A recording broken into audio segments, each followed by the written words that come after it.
With GB News. What are you going to do about it? Things should have been done differently, and they certainly are being done differently. Don't miss it. The Briefing with me, Tom Harwood, 9:30 Monday to Friday on GB News. Where would you like to go? Just take me to the studio, please, mate. You know where you're going. I've got a show to do. Friday Night Feast on GB News, 7 p.m. And it's like nothing you've ever seen before. We take a different angle on the week's biggest news stories. The viewers and listeners set me some absolutely mad challenges to do. We tried to rehome a rescue dog. And yes, there's some other wacky stuff in there as well. I feel like I could take on the world. Well, that's that. Friday Night Feast with me, Patrick Christie's, every Friday, 7 till 9 p.m. on GB News. Be there.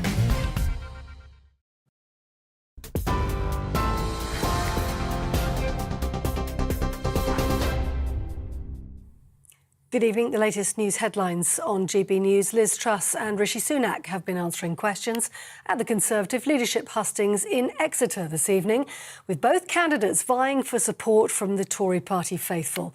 Candidate Liz Truss acknowledged what she called difficult times ahead, saying we now have to be bold. She also promised a war on Whitehall waste if she becomes Prime Minister, pledging a leaner, more efficient civil service, a plan she said would save £11 billion annually.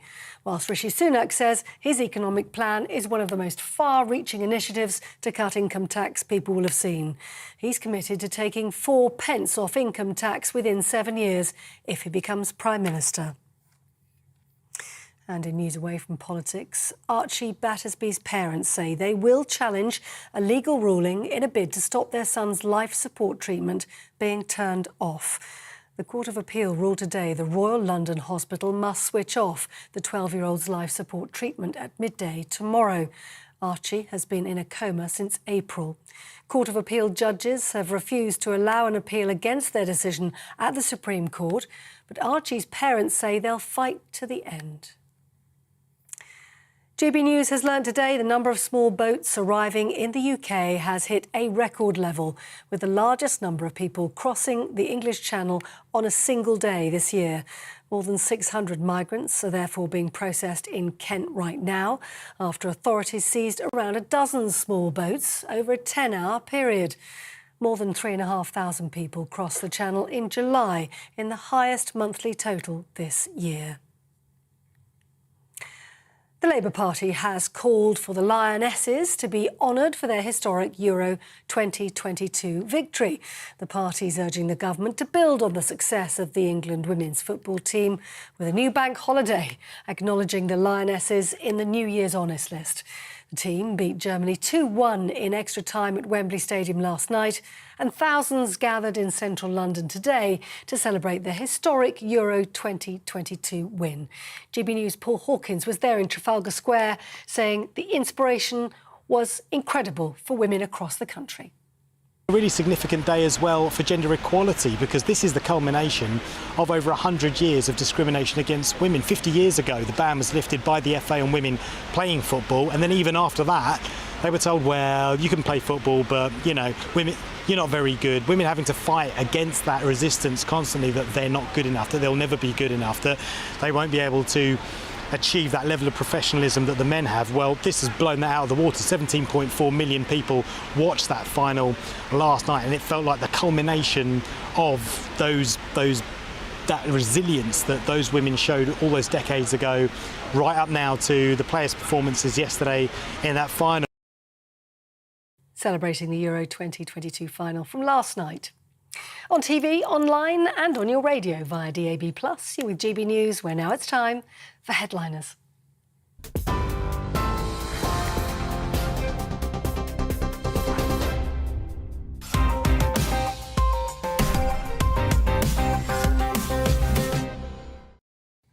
Hello and welcome to Headliners with me, Andrew Doyle. And I have two comedians today I really look up to. Not that I admire them, they're just both taller than me. It's Leo Kearse and Josh Howie. Let's crack on taking a look at tomorrow's front pages, and we're going to start with the Daily Mail, which leads with Liz, I'll halt junk food tax, and an opinion piece there by Judy Burchill. In an age where women's very existence is being denied, this glorious show of bold femininity can change the world. Onto the Telegraph now, they go with Truss is the candidate of hope declares Mordaunt. This is the news that Penny Mordaunt has come out in support of her former rival Liz Truss. We're going to be talking about that in a moment. On to The Guardian now. They go with everyone is buzzing. Lioness's victory echoes around the nation. The Financial Times leads with Pelosi to meet Taiwan leader as China steps up warning signals. I have a feeling this might not end well. The Times next, they go with BA suspends ticket sales and also that story about Penny Mordaunt coming out for Liz Truss.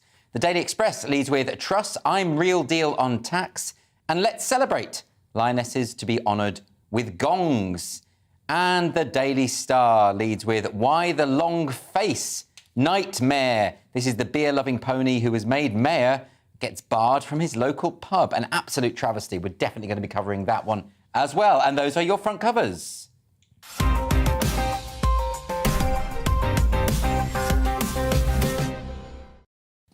Let's get straight on with it. We begin with Tuesday's Telegraph and Penny Mordaunt getting behind Liz Truss. Josh, didn't see that coming. Well, I did. Did you?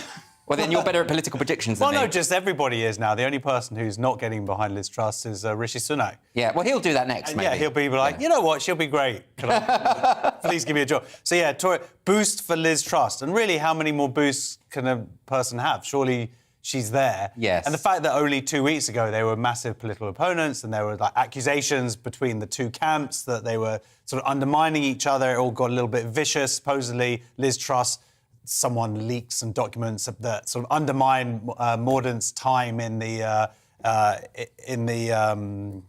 trade as a trade minister. Yeah. For me, that's actually quite good. So that makes me think, oh yeah, maybe Liz Truss is all right. If she got rid of Penny Mordaunt. And interestingly, Penny Mordaunt would have been the sort of Tory membership's favourite if she had got through. Well, this is the key point, isn't it? Yeah, she was the bookies' favourite at one point. Yeah, so, yeah. her backing is quite a big deal. It's a huge deal. But also, I mean, it's clear that Mordaunt dropped out because of the culture war issues. That really affected her. The statement she'd made previously in the past about trans issues compared to what she's saying now.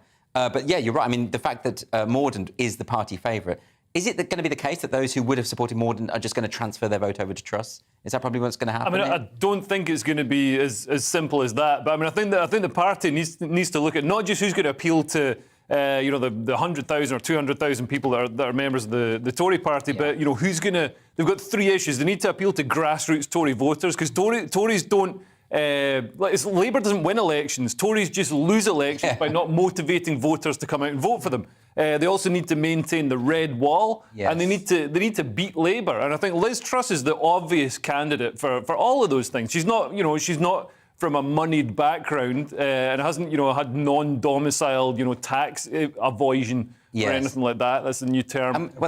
Tax avoidance. Well, they've already got. I mean, they've got the major advantage that Keir Starmer, whoever it will be running against Keir Starmer, a posh lawyer who couldn't be less popular. But arguably, he has been in the public eye now longer than someone like Liz Truss. People really don't know who Liz Truss is or what she's necessarily about. Being in the public eye isn't beneficial for Keir Starmer. Well, the point is, then people see him. Yeah, well, they're going to see her say that she gets through. We're actually going to see what she's like and whether she might even have less charisma. But here's the question: Is the Liz Truss versus Rishi Sunak? Is this damage limitation at this point? Because maybe there were other candidates that might have been better placed to defeat Labour. Oh, absolutely. Well, Kemi Badenoch, who I think all of us would have been the choice. Actually, four of the previous candidates have now backed Liz Truss. Yeah. But Kemi Badenoch has not come out yet and said who she go for. Yeah. But I still think it's, they're both not particularly inspiring. They're not, are they? Which is good for me as a Labour supporter now, or we'll see as long as they can maybe find out what a woman is and what not.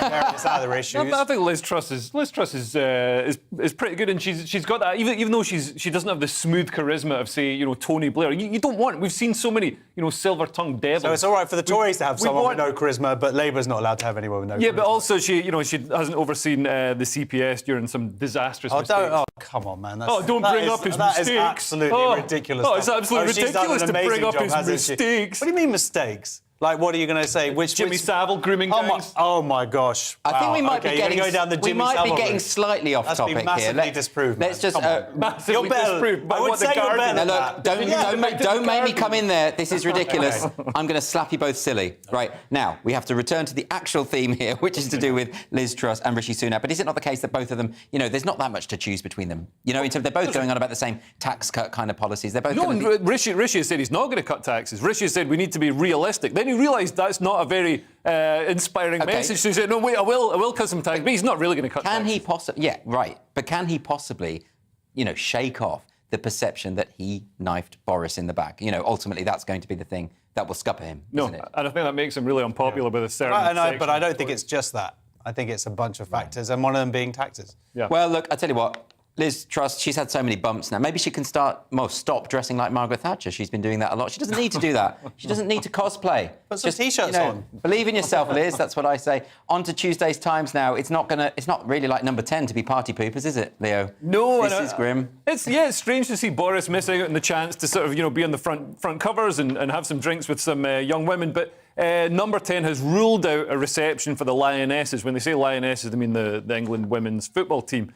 Who did great. You know, they beat Germany in the football, was it the World Cup or the Euros or something? It was something like that, yeah. And, I mean, they did amazing and, you know, really inspiring. But you've got to remember, they were playing women, which, you know, isn't as difficult as playing men, which does, you know, take some of the shine off their achievement. But, I mean, there's some there's some good news. So Olaf Scholz, the German Chancellor, travelled from Berlin to watch it, and he watched his team getting beaten. Isn't that amazing? Like, finally, there's some good news to come out of all this. I was kind of looking forward to this conversation because I know that none of us know anything about football here. We're the worst possible panel to discuss this, but we can talk about politics. And, like, here, it says here that, you know, the victorious England men's rugby team, they were invited to a reception after the World Cup in 2003. The cricket's men's team after the Ashes triumph in 2005. So, Josh, is this just flagrant sexism that the Lionesses are not being invited? Well, I think he's, Boris is going off on holiday. I think he just doesn't care about the country anymore. Do you think he's sort of just phoning it in at this point? Yeah, pretty much. But then the title is slightly misleading. It says, number 10 rules out reception for Lionesses. And then it says later on, a number 10 source said that discussions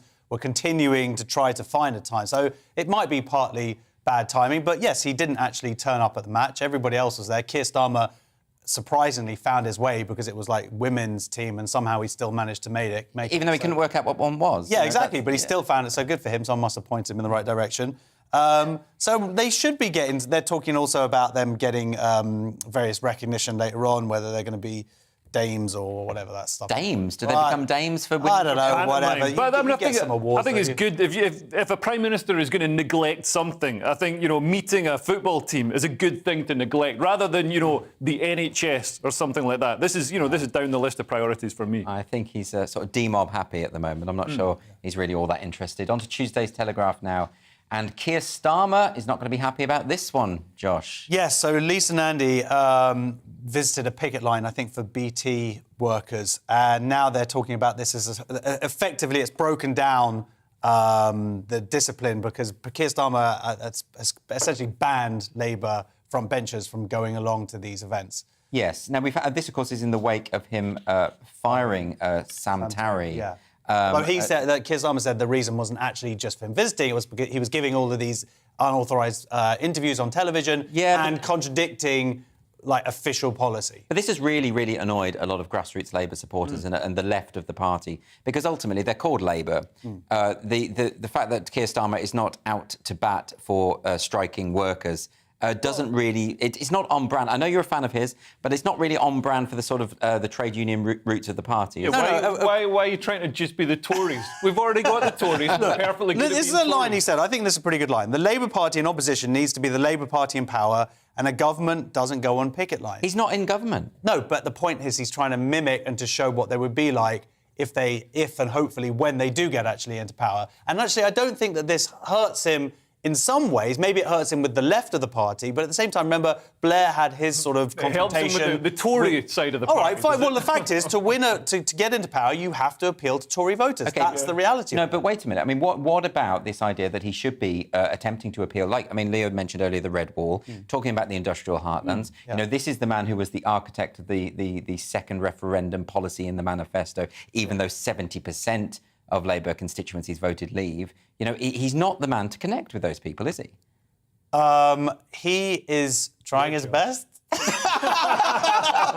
That's a great endorsement there from Josh Howie. I think he's... Leo, actually, you know what? Lisa Nandy is actually who I voted for. OK. I think she's super-duper intelligent. I think she does have the charisma that maybe... Typical Labour voter there. He's like, she's super-duper intelligent. She's super-duper... Whatever. I think she has the charisma. Final word to Leo and then we move on. What do you think? You know, Keir wants to avoid the Tories being able to paint the strikes because we're going to see a lot more industrial action. He wants to avoid the Tories being able to paint it as a battle between the Tory party, you know, the government and the Labour institutions. Yeah. So, you know, he doesn't want to be caught out there. But at the same time, you know, Labour stand with workers, and there are, you know, quite often, even as a right-wing hardcore capitalist who thinks, you know, nobody should get paid anything, there are reasons that they should be striking to bring their pay up against inflation. I just find it a bit laughable that Labour claiming to be the party of the working class. They're not. Yeah. They're a middle-class party. Oh, they've completely lost. They're trying to straddle so many different stools. Well, you know, between trans ideology and, like, you know, Islamism. It's like, you know,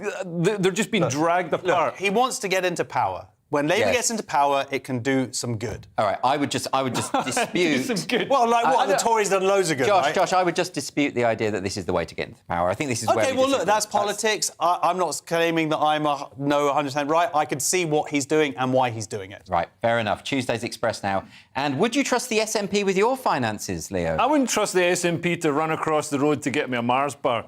Basically, of course, they're actually delicious. Oh people my God, mock them, but they're delicious. No, they're not. They're absolutely delicious. But yeah, so anyway, Sturgeon is desperately begging Westminster for extra money after being accused of creating a £3.5 billion black hole in Scotland's finances. So, you know, Scotland's got a devolved parliament and they handle the finances for Scotland, but they're doing a terrible job at it. Even though under the Barnett formula, they get much more money per person than the rest of the UK. It's absolutely insane. They get, like, you know, 15 or 16 billion pounds a year. Yeah. Probably more now. They get £123 for £100 that they get in the rest of the Yeah, so people in Scotland, I mean, there is some rationale for that because it's a sparsely populated place. So, you know, to give the equivalent services to people, you need to spend a bit more money. But under the SNP, there's been an absolute litany. That's very funny. That's racism.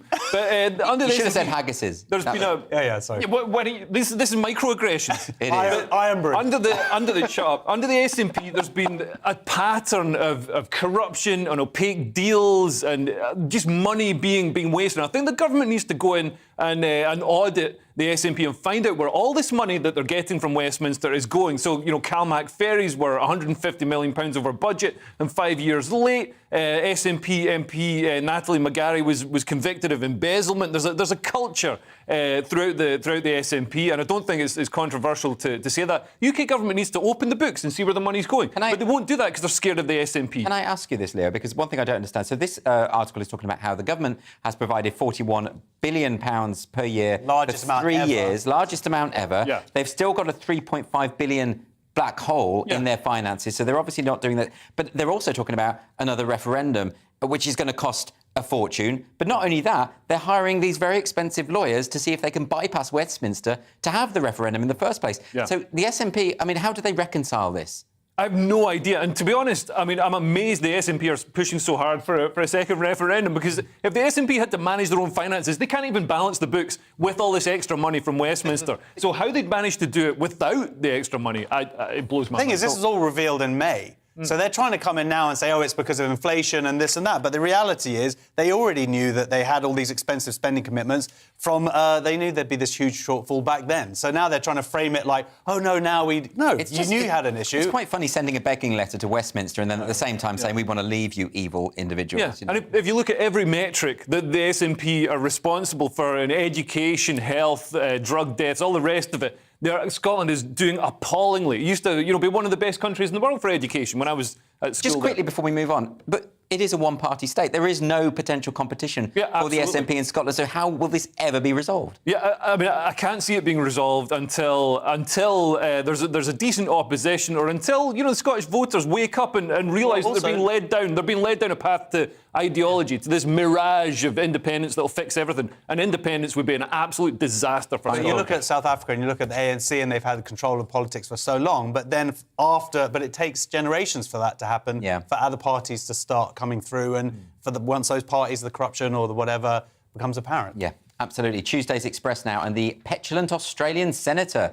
Josh. This is an interesting one. Yeah, I mean, you see the clip. She goes up. She's got her hand raised, and she basically, you have to give like an oath there when you take in the inauguration. And she basically says, "I will be faithful and bear true allegiance to the colonising Her Majesty the Queen." So this is the Indigenous senator Lydia Thorpe. Lydia Thorpe. So she's going up to give her oath, and then that's what she does. And the thing is, like, all right, that's what you think. And the reality is that not England, well, I guess back then, but certainly the Australian government has been atrocious to the Aboriginals for, centuries. Yes. Centuries? Well, yeah, 2 centuries. Been there that long. 2 centuries. Right. 2 and a bit centuries.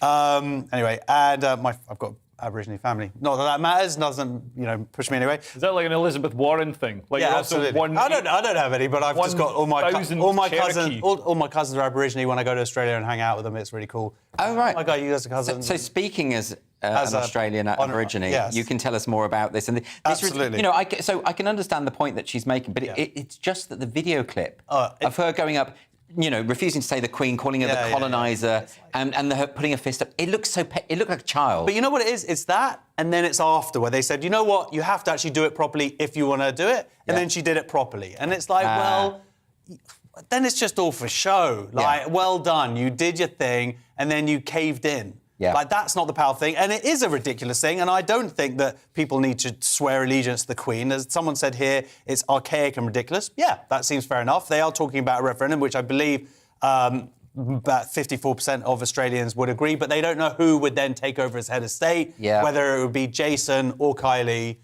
There's some big issues going on. Because one of those would be great. The crocodile guy's dead. Hogan, so he would have normally... He was like... he was Australia's Diana, and he's gone now, so... Oh, Paul Hogan's not dead, though, is he? No, not him. The guy who went around Steve in shorts. Irwin. Steve Irwin, yes. Steve Irwin. But then he went swimming with stingrays, dangerous animals. Yeah. That's how that happened.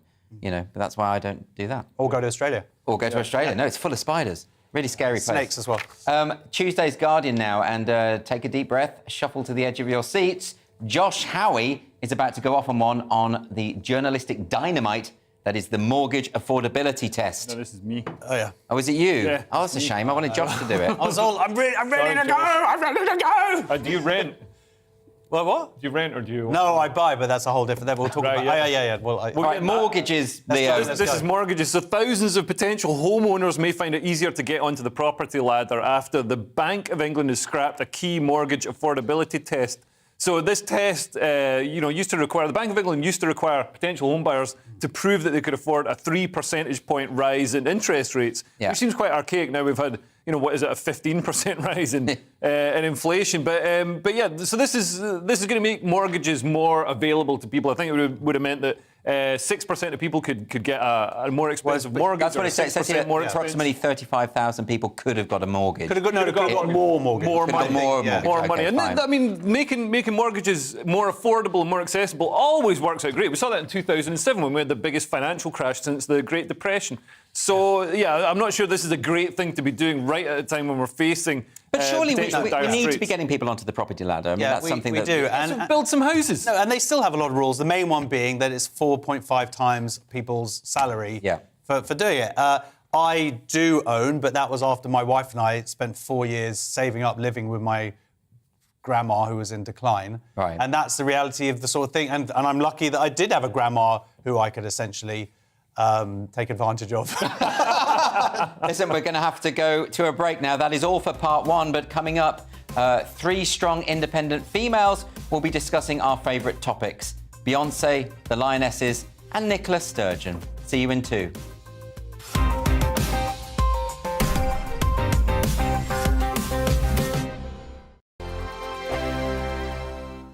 We are GB News. We're right across this great nation. On TV. On radio. On digital. Absolutely everywhere. We don't talk down to you.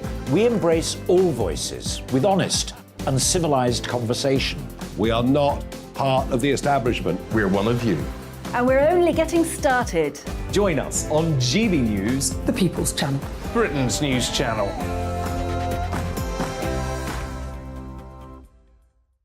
Hi there, it's Stephen and Anne. At breakfast from 6 a.m, you'll always be caught up with everything you need to know, the latest headlines, opinions and debates. We'll bring you the good news and the bad, but most of all, we're here for you. Remember, send in your views and let us know what you would like us to talk about. That's because we're your news channel. And every morning at 6 a.m, it's breakfast on GB News. My name's Tom Harwood and join me 9:30 a.m. every weekday for The Briefing, your one-stop shop for everything you need to know about what's going on in politics today. I wonder if this is a deal that might need to be like the biscuits in this factory, twice baked. Is there not an opportunity here to win out against the extremes? Tom Harwood, GB News. What are you going to do about it? Things should have been done differently, and they certainly are being done differently. Don't miss it. The Briefing with me, Tom Harwood, 9:30 Monday to Friday on GB News. Where would you like to go? Just take me to the studio, please, mate. You know where you're going. I've got a show to do. Friday Night Feast on GB News, 7 p.m. And it's like nothing you've ever seen before. We take a different angle on the week's biggest news stories. The viewers and listeners set me some absolutely mad challenges to do. We're trying to rehome a rescue dog. And yes, there's some other wacky stuff in there as well. I feel like I could take on the world. Well, that's that. Friday Night Feast with me, Patrick Christie's, every Friday, 7 till 9 p.m. on GB News. Be there.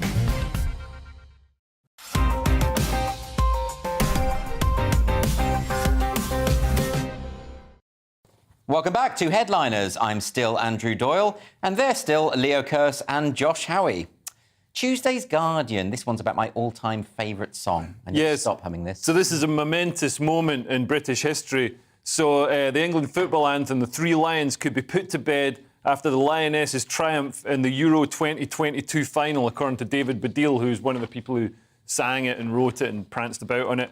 So, yeah, I mean, truly momentous moment. Parliament is going to debate it. Probably have a referendum on it. I think the Queen is going to call a week of mourning. But the thing is, as football songs go, it's catchy. Yeah. It's a fun song. I mean, I quite like the one that New Order did with John Barnes doing the rap. I don't like football or know anything about it, but it was a very good rap. Quite like football songs. I do know a lot about rap, and that was an excellent rap. That was a good one. Yeah, I think that had a massive influence back in certainly on the sort of West Coast hip hop scene. It absolutely did. I remember Dre crediting him. Yeah, getting him into the whole game. But what do you think about the Three Lions anthem, Josh? And should it be retired at this point? Look, it's come home. That's what they're saying. Yeah, it is catchy. I think David Baddiel is kind of happy for it to be somewhat retired. I think it's sort of. Oh, is it like... I think he seems like it's been going on for a long time now, and it's had its moment. Whatever. Now, the interesting thing here is, if people would keep on singing it, like he's saying, look, technically, football's come home, right? Yeah.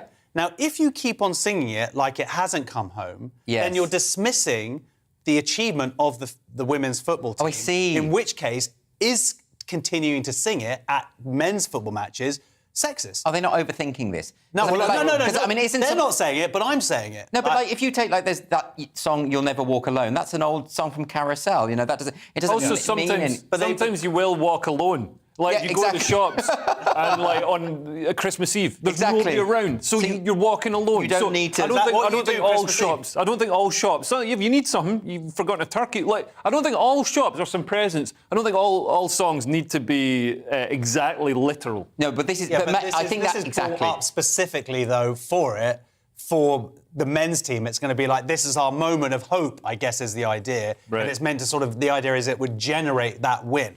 But the idea that we've had the win now, I know I'm overthinking it. I'm just saying, I bet you someone somewhere is going to be writing a column in the Guardian saying this is now sexist if you sing this song. Of course, that's definitely going to happen. Yeah, and I would like Owen Jones to chuck me some money. I'm actually saying that it's about women. Do you not think it's just it's not that David Baddiel and Frank Skinner, they're just a bit bored of it now? Like with Mariah Carey with that Christmas song, she must be so bored. I don't think she's bored of the money.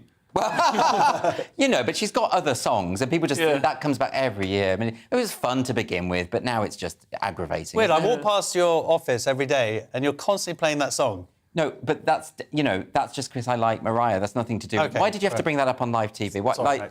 I listen to Brahms, not Mariah Okay, Carey. sorry. Okay, Give me some insight here. goodness sake. Okay, we're going to move on now to our next story. I believe this one is with Josh from Tuesday's Metro. Yeah, Beyonce. Beyonce, my second favourite. Second, it's after Beyonce or Mariah Carey or Brahms. So she's released a new album. There was a big hoo-ha about it. It's very exciting for a lot of people. It's called Renaissance. And supposedly there's an ableist slur in it where she says... there's a lyric in the song called Heated saying, I don't know if I can even say the I don't see it. Something on that ass. Can I? Oh, I can say the ass bit. I can say the ass. Can I say ass? You can say it with the S word. I'll just clarify this. S in on that ass. Ass is okay, though. But she's talking about a donkey, though, so that's... Oh, fine, okay. Fine, yeah. Fan me quick, girl, I need my glass. Okay, I don't know what that part means. Oh, it rhymes. Anyway, but in America, the whole thing is that particular S word means to go crazy or to fight. And this isn't a new... issue. It happened with Lizzo, who's also an American singer. She had that word in one of her songs. So it's been complained about over. Lizzo did change the lyric, I believe. Yes. Whether Beyonce will. No, she is. So she is saying that she's going to do it. But I just feel like, OK, in the UK, it's obviously a slur, it's a derogatory thing for disabled people, and that's wrong. But in a different culture, in a different country, it has different meaning. Like the word fanny or fanny pack or something. It's got the same etymology. It comes from the same word, and it's still the ableist thing. I mean, it's a fun word, and I miss shouting it at school. But wait a minute, Lou. So this is what I'm a bit confused about, is the fact that, yes, I understand people complaining. They've always complained about lyrics in songs, OK, if they're offensive. But now what's changed is people contact Lizzo, or they go on Twitter and kick up a fuss, and she re-releases the song 3 days later without the word. And all those people feel that power. Right, exactly. So isn't that the difference? And similarly with Beyonce. So now you have the power to get artists to change their work if you don't happen to agree. And that troubles me a bit. I don't think that's right. I mean, I think Brahms is going to do it. But you could be Brahms. Brahms allegedly used to strangle cats to replicate that noise in his concertos. I mean, it's just a rumour. But you could try and cancel Brahms for that. But I wouldn't like that to happen. Yeah. What's interesting with this is, so Beyonce is following Lizzo. Lizzo did the exact same thing about a month ago. But Beyonce is also embroiled in another controversy right now, where she sampled or lifted a bit of a Kelly's song, or Khalees, or Khalees. Without asking permission? Without, Oh, well, that's outrageous. I mean, the Fugees did that with Enya, and I still haven't forgiven them for that. Anyway, moving on now. More SNP shenanigans from Tuesday's Times, Leo. Yeah, so there's a Platinum Jubilee book that's being sent round all the schools in the UK to celebrate the Platinum Jubilee, obviously, but Scottish officials who aren't very Anglo-centric have complained that, this book is full of, Anglo-centric tropes. That they have insisted that the Queen must not be referred to as Elizabeth II, and they've demanded, bear in mind this is for schools, they've demanded children's stories about same-sex marriage, the Jacobite rebellions, the Irish Civil War, the forced deportation of Commonwealth immigrants, and the assassination of Benazir Bhutto, the first female Prime Minister of Pakistan. But wait a minute, isn't this a book about the Platinum Jubilee? So what's Benazir Bhutto got to do with that? Well, this is the thing. And the Queen did it. That's quite an allegation. But she never sues. You heard it here first. Was it in an underpass? But no, but the civil servants who've demanded this have admitted they weren't historical experts and that some of their research was from Wikipedia. I'm actually baffled about this one, Leo. I mean, I just can't... Because they've also said that they want the... there's a bit in the book where the children go on a tour of London, and they want to change that with a bit on same-sex marriage, coronavirus, the climate emergency, and the Windrush scandal. Those are all on the tube map. You know, when you go on the tube and you see all the different tourist destinations, they're all there. But it's like, this is like a parody of what we would call a woke activist, because they've even said there's a section on smart thermostats that can be set remotely by smartphone. And this person says that's triggering for anyone experiencing poverty. I mean, is this for real? Yeah, it is for real. And that's the crazy thing. And this is what's happening just in publishing as a whole, as I know you guys know. But you have these sensitivity readers now that are coming in, reading the work of artists and then coming in with their opinion about what and just finding the most tenuous, ridiculous things to make their input to justify their jobs. But however ridiculous that is, and I couldn't agree more, that is preposterous. This is the Scottish government coming in. And this is where the money's going. So all that money, so Scotland, in Scotland, the public sector is a much bigger share of the economy than in the rest of the UK. Which, you know, is why the Scottish government has got so much power over people. Over even the comedy clubs, the stand comedy clubs are owned by SNP politician. So, you know, the state controls everything. And yeah, this is a nonsense. We can save some money by scrapping these idiots who go on Wikipedia and decide to change a children's book to include the assassination of Benazir Bhutto. From one devolved area of this great nation to potentially another. From Tuesday's Guardian, this one, Josh. Yeah, so York and North Yorkshire are going to get a mayor under this $550 million devolution deal, which, of course, we've seen how well that's worked elsewhere. But this is part of levelling up, right? This is part of the levelling up thing. This is the first city and rural region to see devolution on the scale that is enjoyed by city regions more in the south. Now they can spend the money on transport, education, housing. These things make sense. It's also a chance to see local politicians messing up and being corrupt at that local level. So that's quite encouraging as well. But theoretically, this sounds good to me, you know, because I think that obviously local people are better placed to... And they're going to know, exactly the needs where that money needs to go. Absolutely. So look, this is good. This is a good thing. The Tories now are finally making good on their promise. They're actually doing stuff and taking action. But the thing is, it's too little. It's certainly too late to save Boris. Is it too late to save the Tories in that whole red-white red wall constituency? Leo, what do you think? I think devolution is idiocy, and I don't think this is what people want when they talk about levelling up. They don't want more bureaucracy and administration and petty officials having lots of power. Is this devolution, though, or is this just a local area getting a mayor? That is what devolution is. No, it's not. I mean, it's not. It's a very mild form. Yeah, but the mayor has. I mean, the London mayor has control over policing. Well, shared control over policing and transport and all the rest of it. So they do have a lot of power. And you know, the idea of devolution is great. You know, so you've got. Local parliaments or local officials who focus on local issues and they're connected. That does make sense, right? It makes sense, but it doesn't work like that. It just creates satellite states that tend to be corrupt and fight against the central government and demand more money and don't spend it wisely. And also, it stultifies the growth. So instead of Scotland, for example, used to have a huge role in the UK, in the civil service, police, military, and the government as well. We had, Scottish prime ministers and lots of Scottish politicians. Now it's become an insular, inward-looking country, and I think this is what's going to happen here. What people really need is lower taxes, less government involvement. Like, people flourish with less government. The worst thing that can happen is the government turns up to help people. You sound like you're running for the Tory leadership at the moment. This is quite a political statement you're saying making. that Yorkshire's going to become more insular? I don't think it's necessarily a bad thing. I think, I agree. I mean, it's interesting because it's sort of almost like a Labour policy that Tories have put through. Well, let's see if it works. I bet it doesn't. That's all for part 2. Coming up, we've got gendered driving, anxious dreams, and the benefits of having rich friends, otherwise called A Day in the Life of Josh Howie.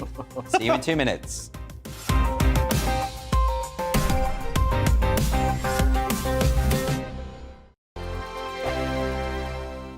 We are GB News. We're right across this great nation. On TV. On radio. On digital. Absolutely everywhere. We don't talk down to you. We embrace all voices with honest and civilised conversation. We are not part of the establishment. We're one of you. And we're only getting started. Join us on GB News, The People's Channel. Britain's news channel.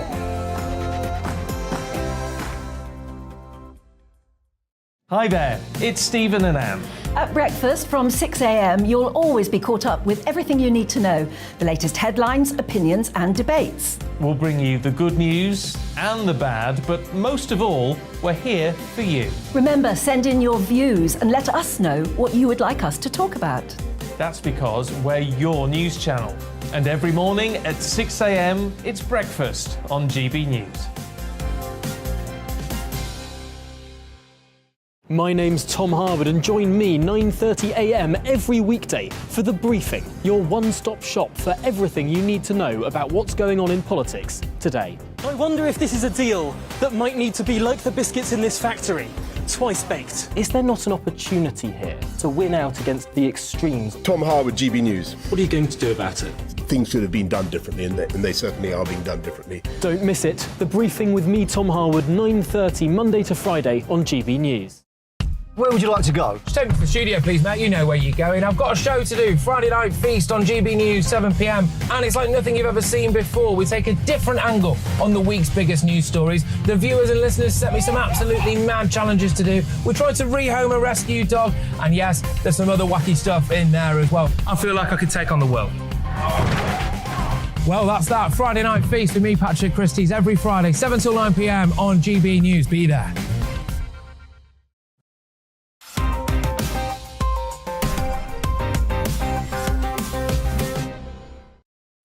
Welcome back to Headliners. I'm still Andrew Doyle. There's still Leo Kearse and Josh Howie. We're going to crack straight on. We've got a lot of great stories to get through. From Yorkshire to Edinburgh now, and I fear the three of us may be partly to blame for this one. This is from Tuesday's Telegraph. Yeah, so this is another example of Nicola Sturgeon's government not making good decisions. So they've been accused of undermining the success of Edinburgh's festivals. Obviously, the Fringe is starting. Well, it started already by approving plans to force the city's Airbnb property owners to apply for planning permission if they want to let out rooms or properties. And this is the second thing that the SNP have done to make it difficult for accommodation during the Edinburgh Fringe. So during the Fringe, thousands, tens of thousands of people come from all around the world. Population doubles. The population of Edinburgh doubles, and those people have got to stay somewhere. Yes, so why would they previously there was a deal.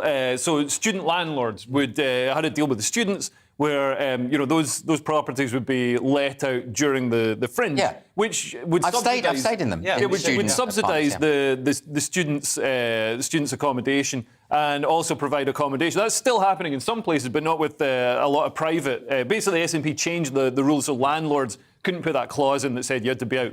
Tenants had the right to stay on in, and now they've made this as well. So this, if you own a property, you're stopped. This is an example of very few situations where the government needs to get involved. We had agreements between consenting adults to, stay in a house, let out a house, and the government's gone in and saying no, you can't do any of that, and it's going to destroy the Fringe. I don't understand why though, because they're actually saying here that effectively they're just adding another layer of bureaucracy here. They're saying people are going to have to apply for permission. But it's more than that. They're going to actually have a citywide cap on the numbers of homes who are actually given this planning permission. It's the last thing they need. Already, it was extortionate years ago. Yeah. The last 2 or 3 years, well, obviously festival now. This year, that's all the comics talk about. It's probably like doubled, like from £9,000. It's like impossible for newer acts to come up, going up there, putting up a show anyway. Costs you like thousands of pounds.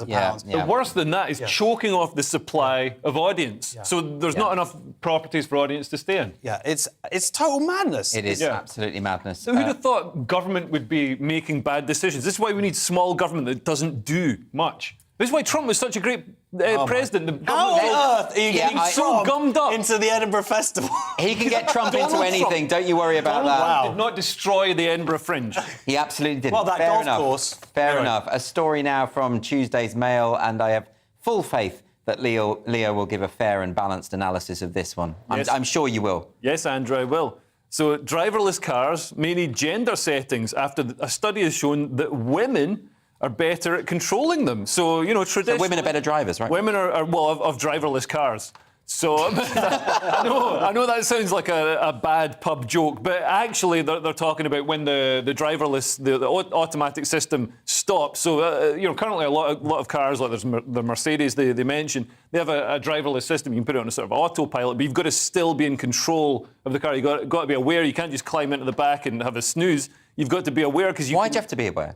Because obstructions come up. If something happens, the car, it can do its stuff, but stuff happens. Basically, auto. Autopilot. Remember Knight Rider? I didn't realise there's actually driver like that. Yeah, in Germany now, it's legal. Because that's just like that scene in Total Recall, where the fake driver and that tries to kill him. The fake driver was driving, so it wasn't driverless. But this is this is something that it doesn't always work, so you need to be sitting there in the driver's seat and aware. I got 5 kids to feed! And take control, take control of the car. And apparently women are better at taking control of the car after. Well, actually, this article, totally, the results is like, how do you look at the actual results here? Because the reason that they're coming up, their conclusions of this is that women take back control. Like, basically, they were doing, like, these simulators, right? Yeah. And then up comes a hazard. Now, women responded quicker from when they started beeping or whatever, saying this hazard's coming up. They responded in 2.5 seconds, men 2.63 seconds. Okay. I would argue that it's men looking at the hazard and being able to evaluate quicker whether it's actually a threat or not, and then they take back... So they could look and go, wait a minute, yeah, I can give it another... Josh, I think your masculine pride has been hurt here. Yeah. And I think, look, if you just look at it, like, women don't... I have no masculine pride. I just want to be very, very clear about that. Women don't pay as much as insurance because they have fewer crashes, so we know that women are better drivers, right? Yeah, and also they're taking back control of football and also of the government. That's Leo Kearse on his feminist high horse once again. Tuesday's Daily Star now. And talking of horses, a horse walked into a bar and got kicked straight back out again. Josh, this is an interesting story. Yeah, this could only happen in England. It's one of those stories. Patrick, the pony mayor, who is the mayor of Cockington and Devon, Torbay Council have come in. Now, he's voted mayor because he was a popular local figure. Evolution. Or horse or whatever he is. Wait, the horse was voted mayor? He was because he's sort of like one of those therapy pony. He's a pony, sorry. Don't want to offend the horse community. He's a therapy pony. He goes to recovery groups, hospitals, mental health wards. And then he'd like to have a little relax, have a little Guinness in this pub garden with his owners. And then they voted him mayor because he was like sort of a popular local figure. Yeah. But then there was guess what happened? Someone complained. And Torbay Council went in and they went, oh, actually, and they put him a little, like in the garden, they just built a little fence thing for him there. Yeah. People could pet him and whatnot. And they've said, no, you can't have this. This is this isn't allowed. You're going to need planning permission. So they're having to like tear the little fence thing down. I'm still struggling because Leo, earlier you were saying that the mayor does have some political responsibilities. Yeah. They've got a horse. This is a great example of... I mean, this is a good politician because he hasn't introduced any legislation that would destroy, for example, the Edinburgh Fringe or anything. The bad politicians are the people going in to remove his pen. Are you saying... He is destroying the grass. Ruin a village's fun. It's their grass. They can do it. The people in the pub can do what they want with their grass. Are you saying if we put a horse in control of the SNP, Scotland would be in a better place? It would be in a better place. Wouldn't be in a good place, would be in a better place. Definitely have a better policy on trans rights and... Well, a horse probably knows what a woman is, maybe. Possibly. But this horse drinks Guinness, though. I'm not sure about that. I think it's an alcoholic makes it suspected. horse. It's a case of shutting the stable door after the horse has gone at the pub. Very good. Tuesday's Daily Mail now, and this one's for the overthinkers, Leo. Yeah, so there's been a study, not a big study, just 38 people with anxiety and 38 people who don't have anxiety. And we studied their dreams and found out that anxious people have kind of anxious dreams. They dream of being chased, being physically attacked, being frozen with fright, the death of loved ones in accidents like plane crashes, speeding cars and former love interests. So wait, but why do you need... This is one of those things where why do we need a study for something that we already could have told them anyway? Of course, anxious people are going to have anxious dreams. I had a dream that I was Bonnie Tyler last night. What does that mean? That's a good dream. That's a really good dream. Total eclipse of the heart. Ah, yeah. Well, I think you've been doing too much trans stuff on your show. I just think she's a good singer. No, but I mean, this is a nonsense study. What's the point? I mean, and also, don't we all at some point have these kind of dreams? They talk about a love interest, a former love interest. Well, we always dream about former love interest, don't we? No, my wife's watching, and I have never had a dream about a former love interest. Well, there's very little to say about that. Let's move on to the Times once again. And how do you become affluent when you grow up, Josh? This is quite an interesting story. This is rich friends in childhood help the poor to earn more. So what they've done, American researchers have analysed 21 billion Facebook friendships, looked into people's parents, and this is quite interesting, though, as a side note, the average income of where they grew up, the model of their phone, so now they're using that as a means of just whether you're upper class or not, whether you... Really? Me with my iPhone 5 or something back then, and their education. I'm posher than you. and what they've... And this has been published in the Nature Journal, and essentially, poorer children who grow up with richer... And we're talking about, like, 70% of their peers being richer, will actually earn 20% more. And so are they suggesting that is because it's aspirational to be around rich people? Or is it more to do with the fact that if you've got lots of rich mates, they might get you better jobs? Well, also, the other thing is if you're growing up in an area like that, maybe the schools are better. Right, So that might be another factor. So I think all of these things come to play here. I think it's comforting in some ways for me because I don't really have very much money, but I've got a couple of mates who do. Yes. So that's quite good. So I'm going to need to get them around my kids a bit more. Is that the moral of this story? Just hang out with rich people? Well, but you know, look, I had a very privileged upbringing, even though I don't much or any money now. But what I think when people talk about public school and whether the education's better and all that stuff, what you really get is you get a sense of entitlement that just comes naturally through friends and peers seeing their parents not having limitations placed on them. That's a very negative and left-wing way of looking at it. I mean, I'd say it's more about the poverty of aspiration that you get. I mean, I grew up in, although I'm upper middle class myself, because we had cutlery and listened to Radio 4. I grew up in rural Scotland, so, there's a lot of, poor people. We were pretty poor. We were pretty poor as well, growing up. But, I think if you've got sort of aspiration and an expectation, then you're going to do better than somebody who thinks life is just... But I guess is you looking around at the people around you and the people who you're friends with or the parents of people you're friends with and seeing what jobs that they do and going, OK, that's the reality or can I achieve that or not? I'm not saying that it's about people's actual ability. I'm just saying the examples that you see in your life, people tend to then mirror. Which is a positive thing, not a negative thing. A lot of my friends saw the benefit system as a career. Working out how to get more money out of the benefit system, which, a lot of people, some people make a decent living off that. People can make a decent living. That's why I had 5 kids. If you're in an area, with low incomes, the benefits, there's marginal, benefits for actually getting a job. Well, let's move on now to Tuesday's Telegraph, and a lack of imagination on display in this one, I fear, Leo. Yeah, by the journalists. So basically, these two burglars have been caught after police found Google searches for what to do with £3 million and how to open a locked window on their mobile phones. But really, the story isn't... They weren't caught from, some sleuth going into their internet search history. They were caught because they were physically caught when they were running away from the property. So actually, the way this article has spun it is completely inaccurate. But I've heard of this kind of thing before where in the court case, they'll bring up their Google searches and they really are like, how do I murder my best friend's mother who I hate? Or whatever, and it's just all there. So surely the lesson for criminals is stop Googling stuff. Yeah, but I get scared Googling stuff because sometimes just doing these stories, you have to Google something a little bit weird.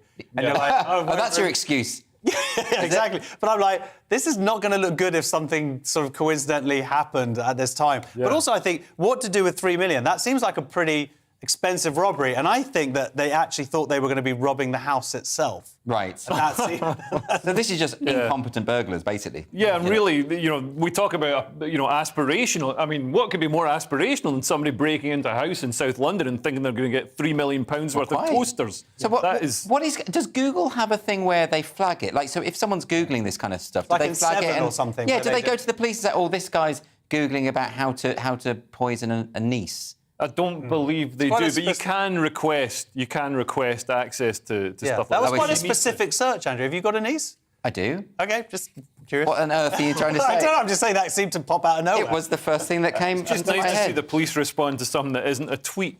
Yeah, there is that.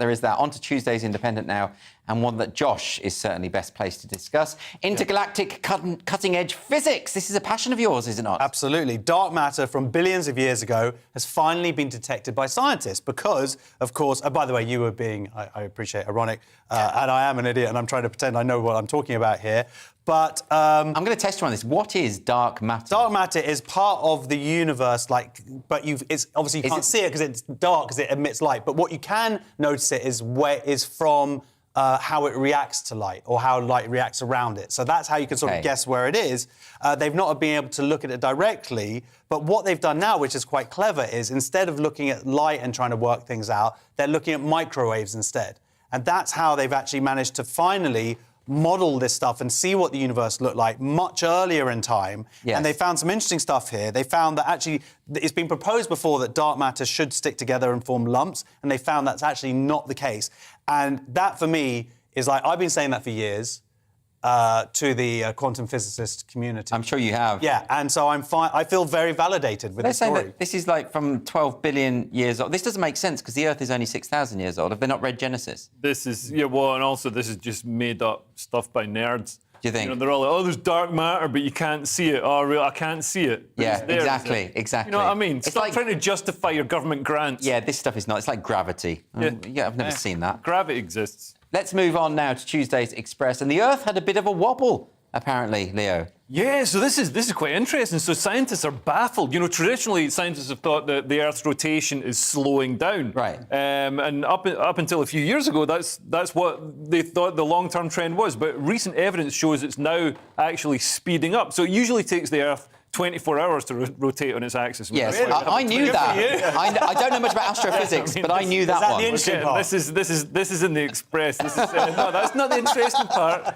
But it's rotating faster. And I was going to make a joke that, I bet it's climate change. They say it could be due to climate change. So, Yes, because apparently the melting polar ice caps, there's less weight at the top of the planet, so it spins. Larger quantities of water. And if you think that, if you do like a whirlpool or something in a bath and then it sort of builds its own momentum, that could well be what's going on. But is this not really terrifying? The idea that we as a planet are spinning out of control. Well, it could cause issues for GPS, but I mean, I don't think it's much to worry about. And we're talking about 1.5 microseconds. Yeah, but if it adds up enough, it will make a big difference to smartphones, computers, communication networks, and they might have to add a second. Oh, but that sounds a bit like the Y2K that's exactly stuff, what isn't it? I mean, that's what everyone said. Yeah. We were all going to crash because everything was programmed in a certain way. But I think computers can cope with the odd second here and there. They'll be able to deal with them. I mean, they already look forward to replaying that clip when we're all like living in some. Yeah, exactly. Another ice age. When you said that. Yeah. Well, they already do it with leap years. So do they? Yeah. Leap seconds. This is leap seconds. I mean, because all it really, for GPS, for example, so 1.5 milliseconds equates to like 10 inches, right? Which actually is quite a big difference if you're looking at a GPS system, which is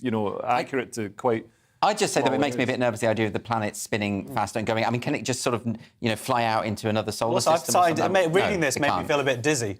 Yeah, exactly. I was a bit like, whoa. Yeah, that actually does make me worried. Yeah. Anyway, let's finish now. This is Tuesday's Times and just a light palate cleanser from China. Yes, Chinese food blogger investigated for eating great white shark. TZ, more than 7.8 million followers on Douyin. It's a Chinese streaming channel. Her whole shtick is that she eats like crazy animals and crocodiles and this and that. And then she was filming herself getting this 2-meter shark. So obviously it's a baby shark in a seafood shop in Nanchung. And then it turns out she was saying it's a certain type of shark. It wasn't. It turns out it was a great white shark. They identified as that. The police have now visited her, and looks like we're going to be getting some new type of COVID from China. Is that accordingly? This is what happened last time. Yeah. But is the whole problem here that a great white shark? She's got this thing that she eats rare animals. Which is like that film, The Fresher, the one with Marlon Brando and Matthew Broderick. Freshman, where they rich people get together and eat the rare, endangered creatures. But this is so. But is it because it's rare? Is that the problem here? That this is? Well, I don't understand because I mean they're not that rare. I mean, what's better? Are they like swans? You're also not allowed to eat swans. There's loads of swans. No, that's because the Queen owns all the swans. Yeah, but like I mean that's a nonsense. Like we can just say, well, the Queen can have these ones, and we'll get these ones in a shed. After today's show, all I'm thinking about is you walking around by yourself on Christmas Day eating a swan. Yeah, I wouldn't mind eating a swan. Well, look, that's all we've got time for on that image. I'm back tomorrow. Leo has a night off, but Josh is back. And making his debut tomorrow is the very funny Ben Norris. So we will see you tomorrow at 11 p.m. Farewell.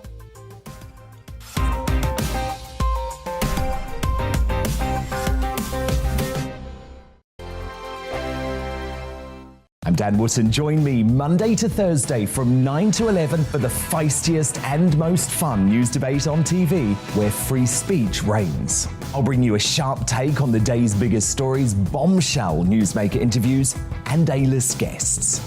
And I guarantee you, no spin, no bias, no censorship, and no reason to go to bed. That's Dan Wootton tonight, Monday to Thursdays from 9 on GB News.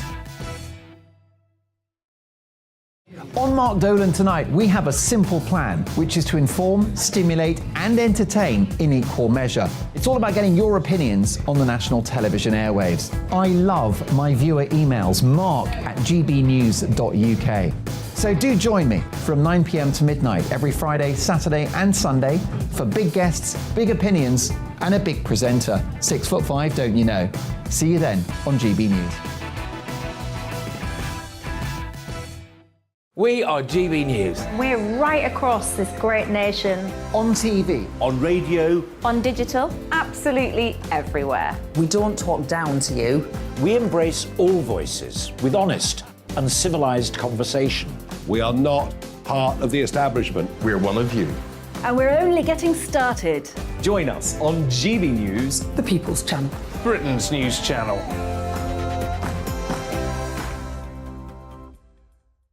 Hi there, it's Stephen and Anne.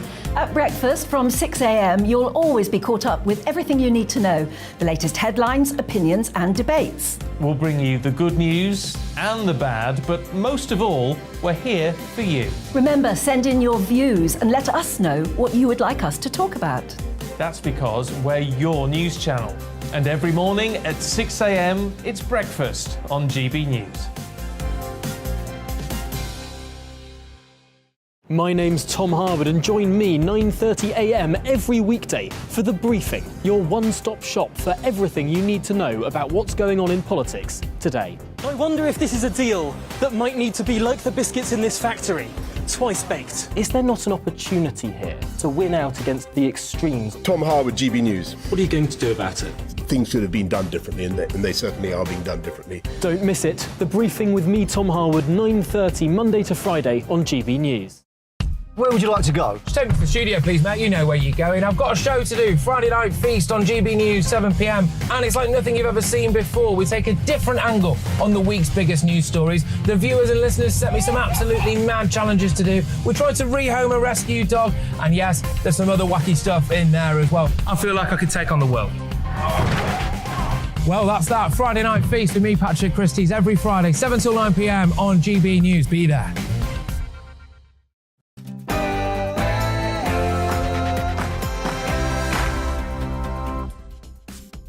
Tonight on Farage, as both Truss and Sunak make a blizzard of promises and pledges, I'm going to ask the question, why not just stick to the 2019 manifesto? Because that's what got them the majority they have. And of course, it's come home. Wasn't the men? No, it was the women's team that did it. We'll be joined by Pauline Cope, 60 caps for England as women's goalkeeper. Peter and Steph Shilton join us, and Peter, of course, 125 caps for England. We'll be asking, is this a flash in the pan, or is women's football now going to become a major sport? But before all of that, let's get the news with Polly Middlehurst.